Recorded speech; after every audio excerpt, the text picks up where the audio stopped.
खबर जनपद शाहजहांपुर से है। आईएएस पति पत्नी को तिलहर विधायक सलोना कुशवाहा ने किया सम्मानित। शाहजहांपुर में तिलहर विधानसभा की सिंधौली ब्लॉक के अख्तियारपुर गांव के रहने वाले जिलाधिकारी अजीत वर्मा और उनकी आईएएस पत्नी रीतू वर्मा को तिलहर विधायक सलोना कुशवाहा ने सम्मानित किया। विधायक ने आईएएस पति पत्नी के गांव अख्तियारपुर जाकर उन्हें अंग वस्त्र और स्मृति चिन्ह देकर सम्मानित किया। इस मौके पर विधायक सलोना कुशवाहा ने कहा कि सभी ग्रामीणों और क्षेत्रवासियों के लिए ये खुशी की बात है कि उनके गांव के बेटे अजीत वर्मा और उनकी पत्नी ऋतु वर्मा ने पूरे जिले का नाम रोशन किया है। इस मौके पर मौजूद सभी ग्रामीणों ने विधायक से अपील करते हुए कहा कि सभी लोग अपने बच्चों को जरूर पढ़ाएं, क्योंकि जब पढ़ेगा इंडिया तभी तो बढ़ेगा इंडिया। आपको बता दें कि शाहजहांपुर के सिंधौली ब्लॉक के अख्तियारपुर गाँव के अजीत वर्मा नागालैंड के मौन जिले के अधिकारी हैं। वो 2016 के बैच के आईएएस अधिकारी हैं। उनकी पत्नी ऋतु वर्मा ने भी 2022 की यूपीएससी परीक्षा पास की है। जिलाधिकारी अजीत वर्मा के पिता गजोधर लाल वर्मा शाहजहांपुर के सिंधौली ब्लॉक के अख्तियारपुर गांव के एक साधारण किसान परिवार से हैं। नागालैंड में जिलाधिकारी के पद पर तैनात अजीत वर्मा इन दिनों छुट्टी लेकर अपनी पत्नी के साथ अपने गाँव अख्तियारपुर आए हुए हैं। इस मौके पर तिलहर विधानसभा से भाजपा विधायक सलोना कुशवाहा आज उन्हें सम्मानित कर उनके गांव पहुंची। गांव पहुंचे आईएएस पति पत्नी ने कहा कि सभी लोगों को अपने बच्चों को जरूर पढ़ाएं।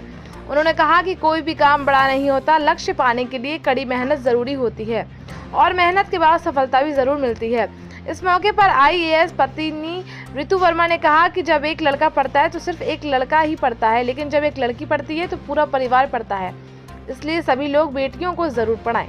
आइए देखते हैं ये रिपोर्ट संवाददाता सुशील शुक्ला के साथ।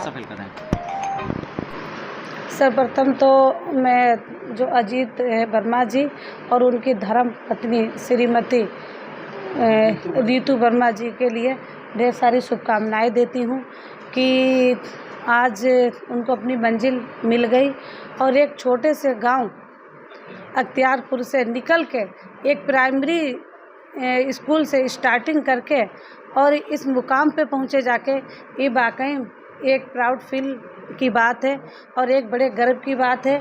और इससे ये प्रेरणा भी मिलती है कि हम सभी लोगों को अपने बच्चों को पढ़ाना लिखाना चाहिए, अच्छे संस्कार देना चाहिए। ऐसा कोई काम नहीं है जो हम कर नहीं सकते हैं। और ये मुझे भी बड़ा अच्छा फील हो रहा है कि अख्तियारपुर से श्री अजीत सिंह वर्मा जी और उनकी धर्म पत्नी रीतू वर्मा जी के लिए एक बहुत ही देखा जाए तो एक गर्व की बात है। और गांव के लोगों से ये मैं कहना चाहूँगी कि बच्चों को पढ़ा लिखा कर इस मंजिल तक एक सबसे सर्वप्रथम उनकी टीचर पेरेंट्स ही होते हैं, माँ बाप ही होते हैं, उन्हीं से सीख मिलती है। तो इनके दोनों लोगों के माता पिता के लिए भी मैं ढेर सारी शुभकामनाएं देती हूँ कि उन्होंने अपने बच्चे के अंदर ऐसे संस्कार डाले। कठिनाइयाँ तो सबकी लाइफ में होती हैं, बट आई थिंक कि अगर लोग आपको सपोर्ट करें तो आप कर ही लेते हैं। तो बोलते हैं हर आदमी के पीछे औरत का हाथ होता है, तो मेरे पीछे 3 आदमी थे, मेरे पापा, मेरे फादर इन लॉ और मेरे हस्बैंड। तो शायद ये लोग नहीं होते तो मैं यहाँ नहीं होती। तो जब बेटी और बहू दोनों साइड से सपोर्ट मिला तो मैं यहाँ पे हूँ। तो मैं यही बोलूँगी, लड़का पढ़ता है तो सिर्फ एक लड़का पढ़ता है और लड़की पढ़ती है तो पूरा परिवार पढ़ता है।